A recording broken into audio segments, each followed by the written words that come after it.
നമസ്കാരം, കൊട്ടാരക്കര മീഡിയയിലേക്ക് സ്വാഗതം.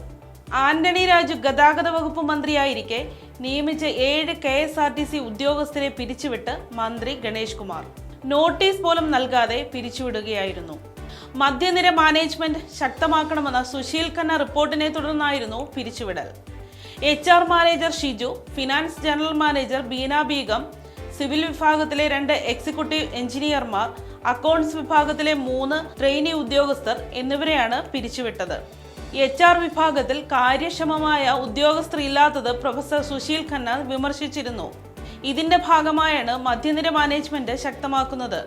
വ്യാഴാഴ്ച ജോലി കഴിഞ്ഞ് വീട്ടിലെത്തവെയാണ് അടുത്ത ദിവസം ജോലിക്ക് എത്തേണ്ടതില്ലെന്ന ഇമെയിൽ സന്ദേശം ഇവർക്ക് ലഭിച്ചത്. അതേസമയം ആന്റണി രാജുവുമായി ബന്ധമുള്ള എല്ലാവരെയും താക്കോൽ സ്ഥാനത്ത് നിന്നും മാറ്റാനുള്ള നടപടിയുമായി മുന്നോട്ടു പോവുകയാണ് ഗണേഷ് കുമാർ. KSRTCയുടെ ടിക്കറ്റ് ഇതര വരുമാനത്തിലും ഇനി മുതൽ നേട്ടം പ്രതീക്ഷിക്കാം. KSRTC കൊമേഴ്ഷ്യൽ വിഭാഗത്തിന്റെ വരുമാനം ഇരട്ടിയാക്കാനും ഗതാഗത മന്ത്രി ലക്ഷ്യമിടുന്നുണ്ട്.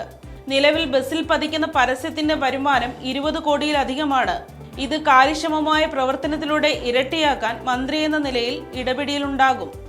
കൊറിയർ ആൻഡ് ലോജിസ്റ്റിക് വിഭാഗത്തിൽ 2 കോടിയിലധികമാണ് നിലവിൽ വരുമാനം. ഇത് വർദ്ധിപ്പിക്കുന്നതിന്റെ ഭാഗമായി ഈ 2 വിഭാഗങ്ങളിലും മാറ്റത്തിന് സാധ്യതയുണ്ട്. ഗണേഷ് കുമാറിന്റെ നിർണായകമായ നീക്കത്തിൽ പലർക്കും അതൃപ്തിയുണ്ടെങ്കിലും താൻ മനസ്സിലുള്ള നടപടിയുമായി മുന്നോട്ടു പോകുമെന്ന സന്ദേശമാണ് ഗണേഷ് കുമാർ നൽകുന്നത്. അനാവശ്യ താൽക്കാലിക കരാർ ജീവനക്കാരെ വരും ദിവസങ്ങളിലെല്ലാം മാറ്റാനാണ് സാധ്യത. ഈ അവസരത്തിൽ ആന്റണി രാജു നിയമിച്ച താൽക്കാലിക ജീവനക്കാർക്കെല്ലാം ഉടനെ താക്കോൽ ഒഴിയേണ്ടി വരും.